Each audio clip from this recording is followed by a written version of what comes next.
আজকে আমি আপনাদের সাথে এমন একটি এক্সেল ফাইল শেয়ার করব যে ফাইলের মাধ্যমে আপনারা ক্লাস 11 এর ছাত্রছাত্রীদের কোন সাবজেক্ট আছে এবং কোন সাবজেক্টে কতজন ছাত্রছাত্রী আছে এবং তাদের নাম রোল নাম্বার সহজেই পেয়ে যাবেন। একাদশ শ্রেণীতে সাবজেক্ট ওয়াইজ অ্যাটেন্ডেন্স খাতা তৈরি করা খুবই সমস্যার বিষয়। আপনারা এই ফাইলটি ব্যবহার করে সহজেই একাদশ শ্রেণীর প্রত্যেকটি সাবজেক্টের জন্য আলাদা আলাদা তথ্য পেয়ে যাবেন এবং সেই অনুসারে অ্যাটেন্ডেন্স রেজিস্টার তৈরি করতে পারবেন।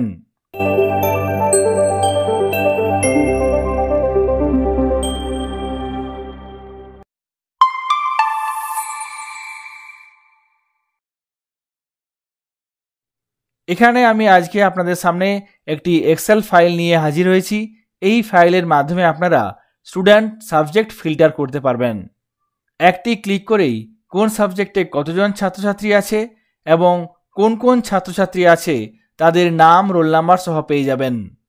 এই ফাইলটির সুবিধা নেওয়ার জন্য কিভাবে এই ফাইলটি ব্যবহার করতে হবে সেই বিষয়ে আলোচনা করব। সেই সঙ্গে আলোচনা করব আপনারা চাইলে এখান থেকে কিভাবে সাবজেক্ট ওয়াইজ ছাত্রছাত্রীদের নাম রোল নাম্বার সহ প্রিন্ট নিতে পারবেন। এখানে দেখুন একটি এক্সেল ফাইল।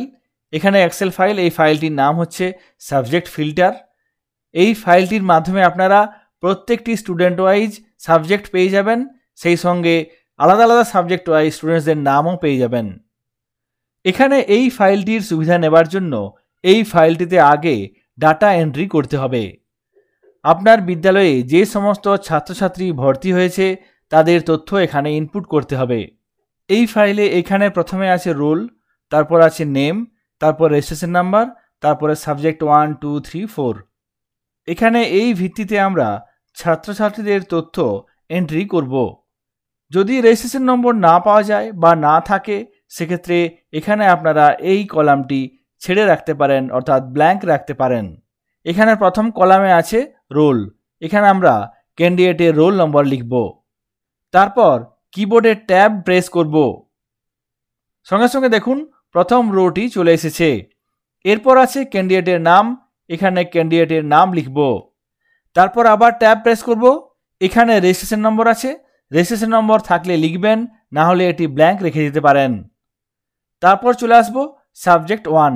ধরুন এখানে কোনো একজন ক্যান্ডিডেট সাবজেক্ট 1 হিসাবে নিয়েছে এডুকেশন, এখানে আমরা শর্টে লিখলাম EDCN।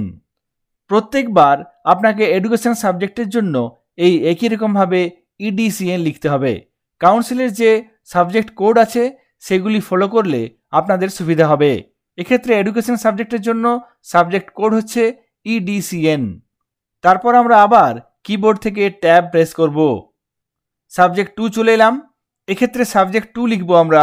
ধরুন এখানে সাবজেক্ট হিস্ট্রি, এখানে সাবজেক্ট কোড হিসাবে লিখব HIST। তারপর আবার ট্যাব, এখানে সাবজেক্ট 3, এখানে লিখলাম ফিলোজফি, এক্ষেত্রে PHIL। তারপর আবার ট্যাব, এক্ষেত্রে ধরুন নিয়েছে পলিটিক্যাল সায়েন্স, এক্ষেত্রে POLS। এইভাবে আমরা প্রত্যেকটি সাবজেক্টের কোড এখানে লিখব এবং প্রত্যেক ক্ষেত্রেই আপনাকে একই রকমের সাবজেক্ট কোড লিখতে হবে। কোনোভাবেই সেই সাবজেক্ট কোড পাল্টাবেন না, তাহলে এক্ষেত্রে কাজ করতে অসুবিধা হবে। সুতরাং কাউন্সিলের যে সাবজেক্ট আছে, সাবজেক্ট কোড আছে, সেই কোড এখানে ফলো করে লিখবেন, তাহলে এখানে কাজ করতে সুবিধা হবে। এরপর আমরা 2 নম্বরে চলে আসব। তার জন্য ট্যাব প্রেস করলাম। এরপর রোল নম্বর 2, আবার ট্যাব, এক্ষেত্রে দেখুন সঙ্গে সঙ্গে নতুন একটি রো চলে এসেছে। এরপর নাম লিখলাম, তারপর রেজিস্ট্রেশন নাম্বার, তারপর সাবজেক্ট 1, 2, 3, 4 এইভাবে লিখতে হবে। এখানে ধরুন একজন সাবজেক্ট নিয়েছে মডার্ন কম্পিউটার অ্যাপ্লিকেশন, এখানে কমা লিখলাম। এরপর সাবজেক্ট 2তে নিয়েছে পলিটিক্যাল সায়েন্স, এখানে লিখলাম POLS। এরপর সাবজেক্ট 3 হিসাবে নিয়েছে সংস্কৃত, সেক্ষেত্রে লিখব SNSK। এবং সাবজেক্ট 4 এক্ষেত্রে লিখলাম ফিলোজফি। আবার ট্যাব। এইভাবে প্রত্যেকটি ক্যান্ডিডেটের জন্য রোল নম্বর, নাম এবং তাদের সাবজেক্ট এখানে লিখতে হবে। আপনার বিদ্যালয়ে ক্লাস 11-এ যতজন ভর্তি হয়েছে এখানে সেই হিসাবে লিখতে হবে। তারপর পরবর্তী কাজটি করতে হবে। এখানে আমি এই টেবিলটি এইভাবে ফিল আপ করে নেব।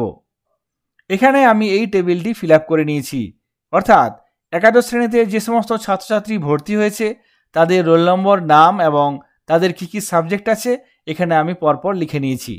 এরপর প্রত্যেকটি সাবজেক্টের জন্য কতজন ছাত্রছাত্রী আছে, তাদের নাম, রোল নাম্বার কত, সেই তথ্য কিভাবে পাবো। এরপর ডান দিকে একটি টেবিল আছে, এই টেবিলের মাধ্যমে আমাদের পরবর্তী কাজটি করতে হবে।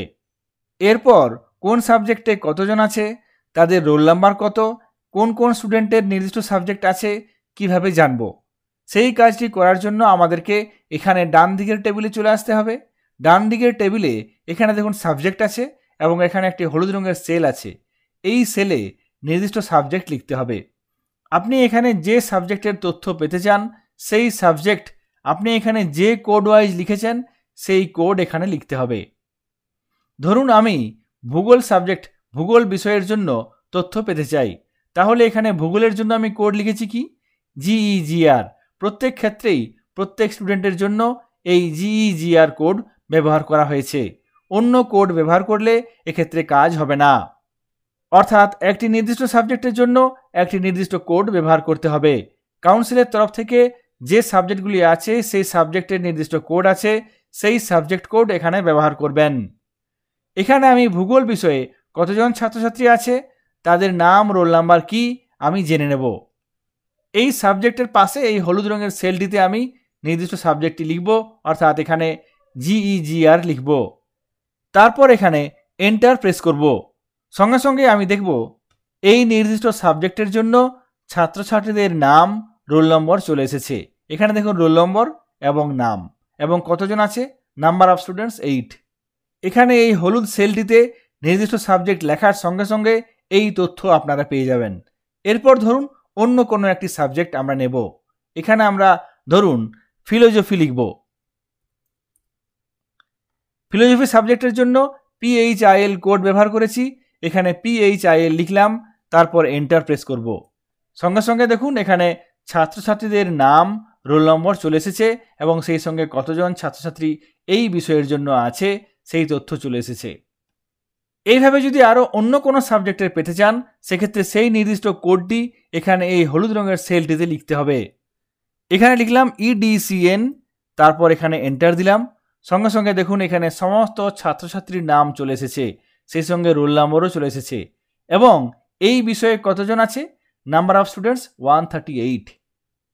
এইভাবে আপনারা যতজন ছাত্রছাত্রী আছে তাদের তথ্য, বিষয়ভিত্তিক তথ্য আপনারা সহজেই এক ক্লিকেই পেয়ে যাবেন। এই তথ্য পাওয়ার জন্য আপনাদেরকে যে কাজটি করতে হবে সেটি হলো প্রত্যেকটি ছাত্রছাত্রীর এখানে ডাটা এন্ট্রি করতে হবে। কোন স্টুডেন্ট কোন সাবজেক্ট নিয়েছে সেই তথ্য আগে এই বাঁ দিকের টেবিলটিতে এন্ট্রি করে নিতে হবে। তাহলে ডান দিকের টেবিলে সাবজেক্ট ওয়াইজ কতজন ছাত্রছাত্রী আছে, তাদের রোল নম্বর কত, তাদের নাম কি সেই তথ্য পেয়ে যাবেন। এরপর আপনি যদি চান এই তথ্য প্রিন্টও করতে পারবেন।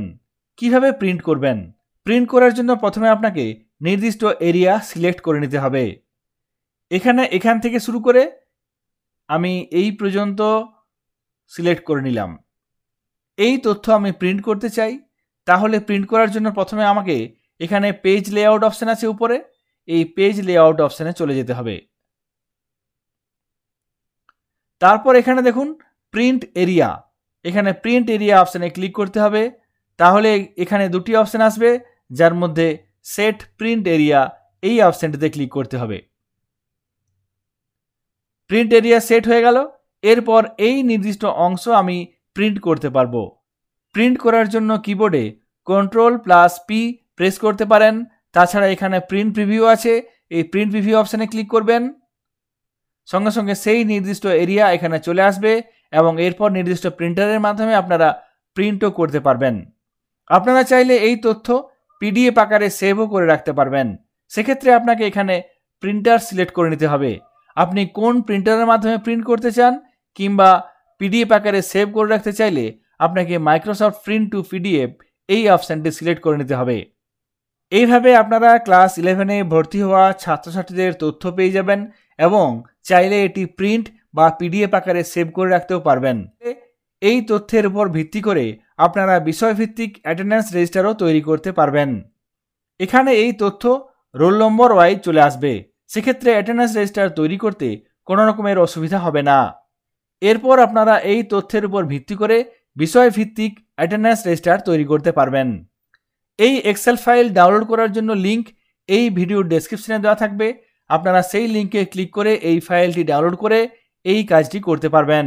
তাছাড়া এই ফাইলটি ডাউনলোড করার লিঙ্ক witherteachers.in এই ওয়েবসাইটের টুলস সেকশনে দেওয়া আছে। আপনারা সেখান থেকে সাবজেক্ট ফিল্টার এই এক্সেল ফাইলটি ডাউনলোড করতে পারবেন। এই ভিডিওটি যদি আপনাদের কাজে লাগে অবশ্যই ভিডিওটি লাইক করবেন এবং চ্যানেলে নতুন হলে চ্যানেলটিকে সাবস্ক্রাইব করবেন। সকলে ভালো থাকবেন, সুস্থ থাকবেন। ধন্যবাদ।